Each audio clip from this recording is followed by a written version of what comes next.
नेते यामध्ये सहभागी होणार आहेत। आपल्यासोबत अंबादास दानवे आहेत। कधीपर्यंत सुरू होईल? कारण उद्धव ठाकरे आलेले आहेत, संजय राऊत, आदित्य ठाकरे आलेले आहेत। कधीपर्यंत साधारणपणे एकंदर सगळे ग्रामीण भागातून लोक येत आहेत। 11ची वेळ आहे जनरली आमच्या 11 11:30ची। आत्ताशी 11:30 झाले का अर्धा तासात या मोर्चाला सुरुवात होईल। सगळे लोक संभाजीनगर शहरात प्रवेश करतायत। वाहतुकीच्या नियमामुळे बऱ्याच लांबून पायी लोकांना येत आहे। मला असं वाटतं मोर्चा एक अर्ध्या तासात आम्ही सुरू करू। शेतकरी सुद्धा भाषण करणार आहेत असं कळतंय। शेतकरी भाषण करणार आहे या मेळाव्यामध्ये। वेगवेगळ्या जिल्ह्यातले शेतकरी भाषण करणार आहे। भूमिका शेतकऱ्यांचीच महत्त्वाची आहे, तर त्यांच्या व्यथा त्यांच्या तोंडून आम्ही ऐकणार आहोत। कोण कोण नेते सहभागी होतात? कारण मराठवाड्यातील सगळे आमदार खासदार तर आपले आहेत, शिवाय मुंबईतले पण नेते। हे पण मराठवाड्यातले सगळे आमदार खासदार जसे आहेत, उद्धवजींसोबत आदित्यजी आहेत, संजय राऊत साहेब आहेत, अरविंद सावंत साहेब आहेत, अनिल परब साहेब आहेत, मग मराठवाड्यातले खासदार ओमराजे निंबाळकर आहेत, संजयजी जाधव आहेत, नागेश पाटील आष्टेच्या मागण्या आहेत त्यावर उत्तर काल मुख्यमंत्री उपमुख्यमंत्र्यांनी दिलेलं आहे। ते म्हणतायत की 20,000 कोटी रुपये आम्ही याआधी दिले होते, तुम्ही आधी दिले होते, त्यानंतर आम्ही दिले, आता 31,000 कोटी रुपये आम्ही देत आहोत। तर त्यामुळे हंबरडा काढून काय उपयोग? मला असं वाटतं तुम्ही दिले ना 20,000, 31,500चं पॅकेज आहे ना, 20,000 शेतकऱ्याची कर्जमुक्ती होती ना, तेवढीच करा जरा, बाकी काही देऊ नका, असं शेतकऱ्यांच्या वतीनं बोलतो आम्ही। पण ही मदत पुरेशी वाटत नाही तुम्हाला? मदतच नाहीये ती, फसवा फसवी, ती मदत नाहीच आहे ना। ती मदत कुठे आहे? तुमच्या इन्फ्रास्ट्रक्चरला 10,000 कोटी रुपये दिले, ती काय शेतकऱ्यांना मदत आहे का? विम्याचे 5,000 कोटी मिळणार म्हणतात, तुम्ही कोण ठरवणार आहे? अजून क्लेम आहे, किती जणांचं नुकसान आहे, उंबरठा उत्पादन काय येतं, उत्पन्न काय येतं, त्याच्यावर या सगळ्या गोष्टी। त्यामुळे अंबादास दानवे म्हणतात की थोड्या वेळात ह्या मोर्चाला सुरुवात होईल आणि आपण बघतोय घोषणाबाजी सुरू केली जाते। शेतकरी सुद्धा या मोर्चामध्ये सहभागी होणार आहेत आणि गुलमंडी या ठिकाणी उद्धव ठाकरे त्यासोबतच काही शेतकरी हे भाषण करणार आहेत आणि आपल्या ज्या मागण्या आहेत त्यामध्ये पहिली मागणी ठाकरेच्या शिवसेनेची आहे की सरसगट कर्जमाफी ही शेतकऱ्यांची केली पाहिजे आणि दुसरं म्हणजे हेक्टरी 50,000ची मदत। तर या दोन मागण्या या प्रमुख मागण्या आहेत आणि त्यासाठी ठाकरेंची शिवसेना ही शेतकऱ्यांसोबत या मोर्चामध्ये सहभागी होती। माधवी, खरं तर हा मोर्चा मोठा आहे, मोर्चाचं स्वरूप मोठं आहे, कारण स्वतः उद्धव ठाकरे या मोर्चाचं नेतृत्व करणार आहेत। मात्र वेदांत, मोर्चामध्ये उद्धव ठाकरे चालणार आहेत स्वतः असं देखील कळतंय आणि ज्या शेतकऱ्यांना नेत्यांनी उत्तरं दिलेली होती, सत्ताधारी नेत्यांनी उत्तरं दिली होती, ते शेतकरी या मोर्चामध्ये बोलणार आहेत। तर हे मोर्चाचं प्रमुख वैशिष्ट्य असणार आहे। कोणकोणाची भाषणं या मोर्चामध्ये पाहायला मिळतील?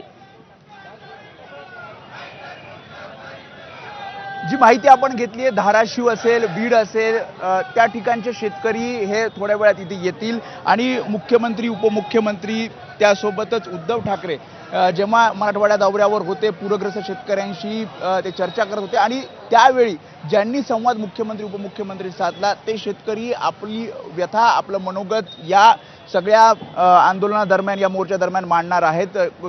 गुलमंडी इथे हे सगळी भाषणं होतील आणि जसं तू म्हणालीस की उद्धव ठाकरे असतील, आदित्य ठाकरे असतील, संजय राऊत असतील, हे सर्व नेते म्हणजे क्रांती चौकापासून ते मग गुलमंडीपर्यंत अंतरात साधारणपणे 1-1.5 किलोमीटरचे अंतर आहे, चालत जाणार आहेत आणि मोठ्या संख्येनं हे सर्व शिवसैनिक असतील, त्यासोबत शेतकरी असतील, त्यांनी या मोर्चामध्ये सहभागी व्हावं आणि आपण शेतकऱ्यांची मागणी ही सरकारकडे लावून धरू, अशा प्रकारचं आवाहन हे पक्षाकडून केलं जात आहे। माधवी, वेदांत, आपण बघतोय की काही शिवसैनिक जमा झाले, शेतकरी जमा झाले, त्यांच्याशी संवाद साधता येईल का?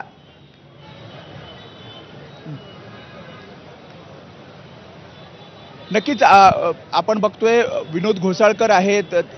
घोसाळकरजी, साधारणपणे कसं स्वरूप असणार आहे या सगळ्या याचं? कारण शेतकरी सुद्धा सहभागी होतात, कुठून कुठून हे शेतकरी येत आहेत आणि ते सुद्धा भाषण करणार आहेत, आपली व्यथा मांडणार आहेत। आज खरं म्हणजे आम्ही शेतकऱ्यांचीच भाषणं ऐकायला आलोय इथे। काल मराठवाड्यामध्ये अनेक महाराष्ट्राचे मुख्य पदाधिकारी येऊन गेले असतात, जे सत्तेत आहेत ते, आणि सत्ता आणि निवडणुका ह्याच्या पलीकडे त्यांचं जे दूरदृष्टीपणा शेतकऱ्यांच्या बाबतीत आहे तो काही फार जाणवला नाही।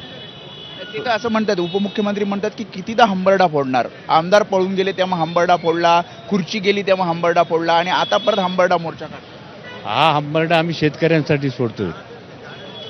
आमच्या नावाने तुम्ही किती वर्ष हंबरडा फोडणार आहात? उद्धव साहेब ठाकरेंच्या नावाखाली तुमचा जो हंबरडा फोडण्याचं प्रत्येक कार्यक्रमात चालू आहे ते तुम्ही कधी बंद करणार? त्याचं उत्तर मला पाहिजे त्यांच्याकडून। साधारणपणे कधी मोर्चा सुरू होईल? त्यामुळे जसं विनोद घोसाळकर म्हणतात की साधारणपणे 12-12:15 दरम्यान उद्धव ठाकरे इथे येतील आणि त्यानंतर एक साधारणपणे तासभर लागेल या सगळ्या मोर्चा पुढे गुलमंडीच्याकडे मार्गस्थ होण्यासाठी आणि गर्दी होतीये, आवाहन केलं जातंय आणि बीड असेल त्यासोबत धाराशिव असेल या ठिकाणचे शेतकरी सुद्धा थोड्या वेळात या मोर्चामध्ये सहभागी होतील आणि पुढे हा मोर्चा गुलमंडीकडे मार्गस्थ होईल. माधवी, या मोर्चाकडे आपलं लक्ष असणारच आहे. वेदांत, धन्यवाद या सगळ्या सविस्तर माहितीसाठी. वळूयात पुढच्या महत्त्वाच्या बातमीकडे. राज्याचे सामाजिक न्याय मंत्री संजय शिरसाटांनी आगामी निवडणुका आणि महायुतीबाबत भुवया उंचावणारं वक्तव्य केलंय. आगामी स्थानिक स्वराज्य संस्थांच्या निवडणुका महायुतीतच लढायच्या आहेत, मात्र काही लोक आमचा छळकपट करतायत असं शिरसाट म्हणतायत. त्यामुळे जे लोक आमचा छळकपट करत आहेत त्यांना रोखलं पाहिजे, तर ज्यांना वाटतं युती होऊ नये त्यांच्यापासून सावध राहिलं